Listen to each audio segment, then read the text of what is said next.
es, bueno, perdón, siempre empiezo con bien, ¿verdad? De antemano, agradezco que se pueda ver este video. Aquí vamos a ver cómo empleando herramientas de la ciencia, en especial de la física, de la biofísica, puede uno pensar con respecto a un comportamiento emergente que se busca acariciar en ciencias de la complejidad, y vamos a exponer que tiene que ver con respecto al libre albedrío. Nota, durante siglos esto ha sido estudiado y analizado por diferentes círculos filosóficos y teológicos, quedando siempre en un tal vez, veremos, no lo sabemos. Sin embargo, ahora con las herramientas de las ciencias de la complejidad y empleando la computación, podemos dar una mejor aproximación. Esto que se va a ver en video es una aproximación. También quiero tratar de quedar en claro que cuando estamos hablando de un dipolo, yo no estoy ahorita omitiendo el fenómeno de membrana que puede tener el neutrófilo a la hora de perseguir a la bacteria como una presa, en que aquí hay cierto intercambio de membranas que lo estudia la biofísica respecto a las paredes del neutrófilo.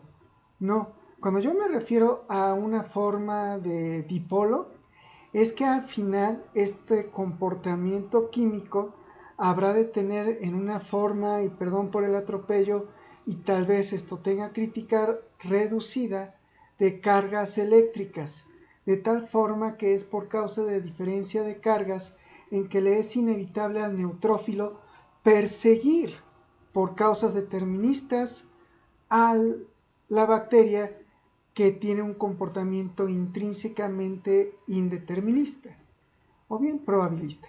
Ya con esto dicho, por causa de la entropía que se va a ver, con esto dicho, pues cuando se vea el video, buen provecho y gracias por la atención.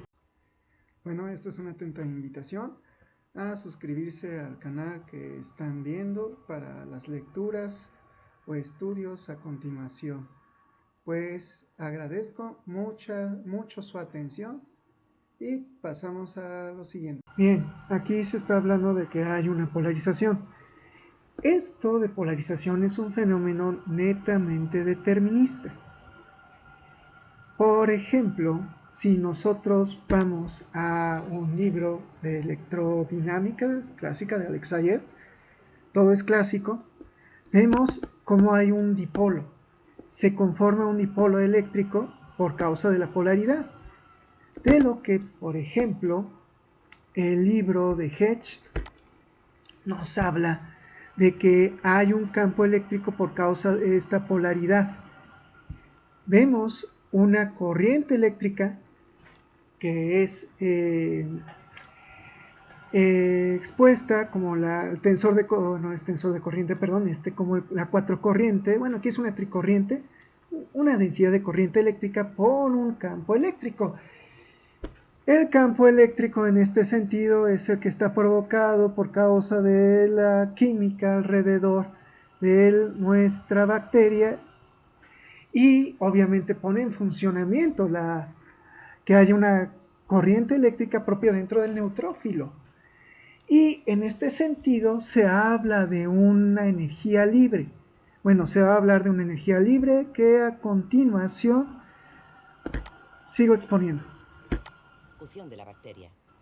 La bacteria movida por energía térmica Esto así dicho, en cuanto a esta energía térmica, se está hablando de lo que es el potencial libre de Helmholtz al principio, que así era de Gibbs al final, pero es la energía libre. Esta energía libre es un potencial termodinámico, que es, aquí esta F es el potencial libre de Helmholtz.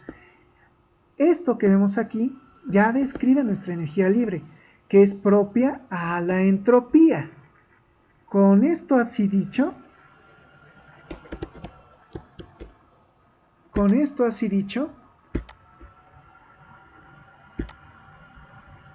considerando a la bacteria junto con el neutrófilo como un espacio cerrado entre ellos, un sistema cerrado, podemos tratar aquí justamente a la entropía, porque vamos a tratar también con respecto al calor, pero todo este fenómeno se da a temperatura constante. Lo que ha de importar es la entropía, donde tenemos aquí a esta definición de la entropía, tal que este logaritmo natural de omega es un número de microestados. El número de microestados puede ser muy grande, de tal manera que vamos a necesitar, y por eso tuve que recurrir a la representación de Helmholtz, de lo que se está tratando, en cuanto a probabilidades, debido a la combinatoria, el cálculo combinatorio que puede haber alrededor, en tratar una probabilidad. Esta probabilidad se da con base a esta distribución omega de esta manera.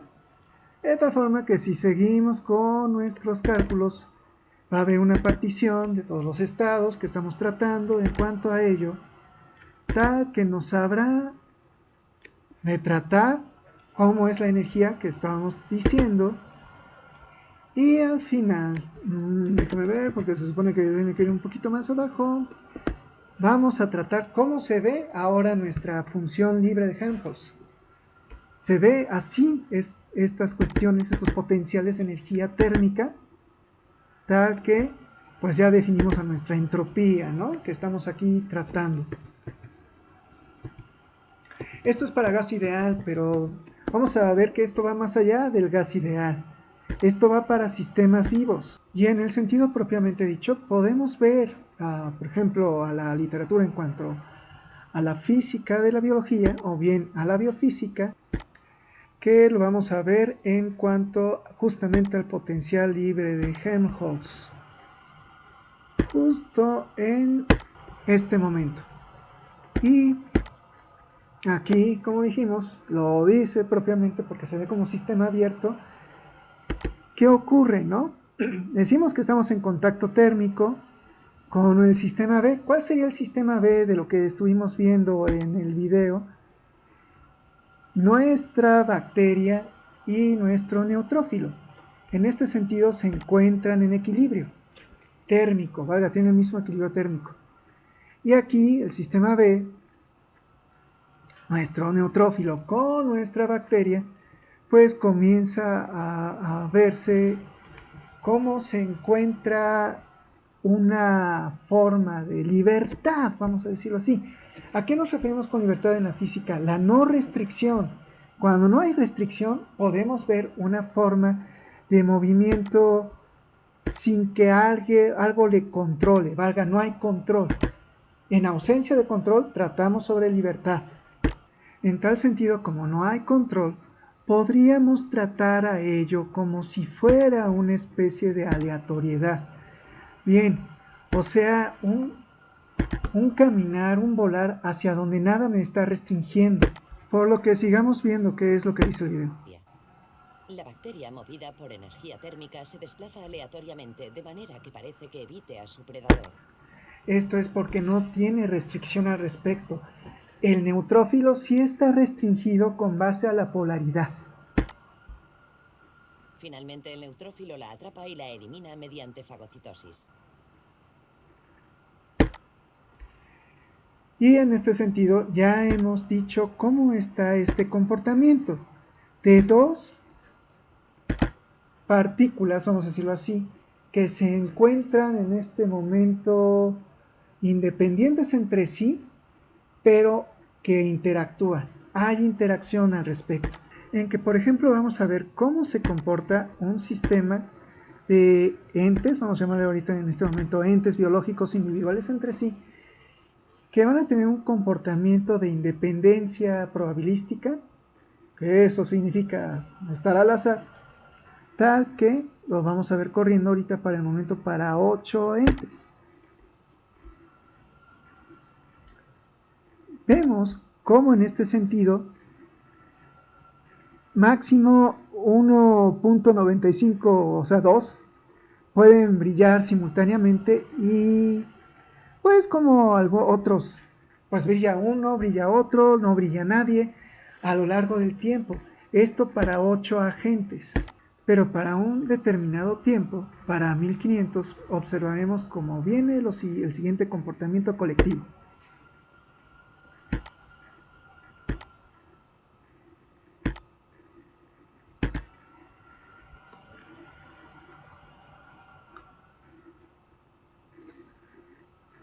Obsérvese cómo de repente comienzan simultáneamente a brillar y dejar de brillar. Hay un comportamiento colectivo de acoplamiento o bien sincronización. Aquí se puede observar mejor. Podría menospreciarse lo que se ve en un programa computacional a menos de que veamos cómo se ve en realidad en la naturaleza. En lugares como Tailandia, Malasia o Borneo hay un hermoso comportamiento cooperativo que ocurre entre las luciérnagas macho. Se puede ver cada noche a lo largo de los bancos de los ríos. Los árboles manglares están llenos de luciérnagas comunicándose con luces, específicamente las luciérnagas macho, que se iluminan perfectamente al mismo tiempo. Y ahí ya hablamos de sincronización o bien sincronía. Es algo que puede observarse en la naturaleza. Y en este sentido, Ricard Solé, que también tiene por ahí un canal de laboratorio de sistemas complejos, para el caso de la biología matemática, en uno de sus libros escribe al respecto. Habla del comportamiento de elementos aislados. Aquí, hormigas o neuronas, que esto es lo interesante, que no comparten información, valga que aparentemente, por hablar de entropía, podríamos decir que tiende a un desorden. Nota, el caos no es desorden, pero ahorita no vamos a tratar de eso. Tiene que ver con respecto a sistemas complejos. Y aquí hablamos de propiedades computacionales observadas, por eso me referí al respecto. Tal que, como dijimos, según con base a lo que estemos tratando, podríamos tratar cómo se ven los elementos diferentes entre sí y pueden irse agrupando. En el tráfico, diríamos, se van encajonando, vamos a la hora de manejar aislándonos. Vemos cómo se ven las poblaciones, cómo se distribuyen esas poblaciones. Y hay un comportamiento probabilista, un error, pero el comportamiento probabilista no es para que se disipe, vamos a decirlo así, se pierda, mejor dicho, lo que se va comunicando, sino se llega a la entropía. Tenemos comportamientos críticos, estados críticos. Eso es en la naturaleza. Vemos comportamientos críticos y probabilísticos. Cuando hablamos de esto, vamos hablando de fluctuaciones. Estas fluctuaciones obedecen a ciertas ecuaciones diferenciales que son propias para las redes neuronales. Aquí vemos, por ejemplo, aquí se trata de redes neuronales artificiales por el momento, cómo podemos tratar acerca de nuestras funciones de activación, de la función umbral que da la activación con base a un peso que es esta WJI y propiamente esta función sináptica que es nuestra XY, que podríamos decir, bueno, pero esto es artificial, pero debe tomarse en cuenta que lo artificial se basa en algo natural, en que nuestro peso sináptico, aquí es el XY, va a ser nuestro estado. Este estado, que lo dice Solé, es nuestro SI para la literatura de Solé. Y se va comenzando a ver justamente esta función. Esta función F va a ser phi para Solé. La W y J de aquí va a ser nuestro JI. De este lado, en que, déjame ver, por aquí anda el valor de JI, son interacciones. Pero aquí estamos tratando de interacciones a posterior de el estado activo o desactivado, y por eso aquí habla de actividad, de la neurona contado con anterioridad en tiempo. Tal que podemos tratar a esta función de esta manera, conforme se van activando, conforme en este sentido podríamos tener una ola sináptica. Y en este sentido vemos cómo se está activando conforme a cierto peso sináptico, la fuerza del peso sináptico, aquí es el peso sináptico como tal, y se van activando, desactivando conforme tenemos también esta, debería ser de acoplamiento, esta constante de acoplamiento. Y vemos cómo se va dando, de tal forma que podemos tener esos comportamientos. Aquí, al final, va a ser una función de tangente hiperbólica para ello. Yo sé que esto es algo muy matemático, pero al final, ¿qué es lo que va a significar? En que basados, por ejemplo, en esto que nos aporta Arvinash, en cuanto a cómo podemos ver a cada ente de la naturaleza, a cada bacteria que está huyendo de un neutrófilo, ¿cómo podemos ver estas interacciones como una forma de sincronización colectiva, en especial con base a lo que nos va diciendo este Sole, de todas las neuronas que pueden reproducirse, por ejemplo, por medios computacionales, y en este sentido está abierto a los sistemas complejos? Cuidado, no son las ciencias de datos, aquí es un error. Las ciencias de datos es un derivado de los sistemas complejos y debe verse como tal en el sentido científico, de lo que finalmente, conforme a esta sincronización, tenemos cómo se va dando la naturaleza, de tal forma que en esta forma de sincronización entre las neuronas podríamos ver cómo hay emergencia de los sistemas complejos, cómo emerge tal cosa como el libre albedrío. Alguien diría, pero es totalmente determinado. No, ojo, estamos tratando con cosas que la propia naturaleza nos va gritando. Es probabilístico, no lo puedes determinar. Todas las ecuaciones que podamos tener a lo máximo, que podemos incluso reproducir, nos reproduce un cierto caos como un azar restringido. Valga, sí, hay una restricción, pero hay un caos. En este sentido, esto significa la tangente hiperbólica. Es algo que se llama como vuelo de Leví. Valga, es lo máximo que podemos determinar, pero lo demás habrá de ser aleatorio, habrá de ser probabilístico, habrá de ser no determinista. Y a eso, en la ciencia, en especial de las matemáticas, nos referimos con no determinismo. Nota, lo que no es determinista es probabilístico, en que desde la mecánica cuántica vamos a tratar de cosas espontáneas. Por ejemplo, aquí hablamos para el dipolo de lo que estuvimos tratando, de la polarización en el caso de la bacteria que estaba huyendo. Estamos tratando de una emisión espontánea, valga, de que hay espontaneidad, hay totalmente impredictibilidad por parte de la naturaleza desde el principio, desde que vamos al dipolo. Y cómo con base a estos dipolos podemos tratar de tasas de probabilidad en que vamos a ver que hay emisiones espontáneas. Hay cosas completamente indeterminadas, completamente no deterministas. Y vamos a ver, por ejemplo, tiempos de decaimiento, tiempos de emisión, tiempos totalmente no deterministas, totalmente probables. De hablar con base a la filosofía aristotélica de potencialidades, no de factualidades. Y esto es del tiempo que habremos de pensar en el cual se desarrollan los procesos de la mecánica cuántica.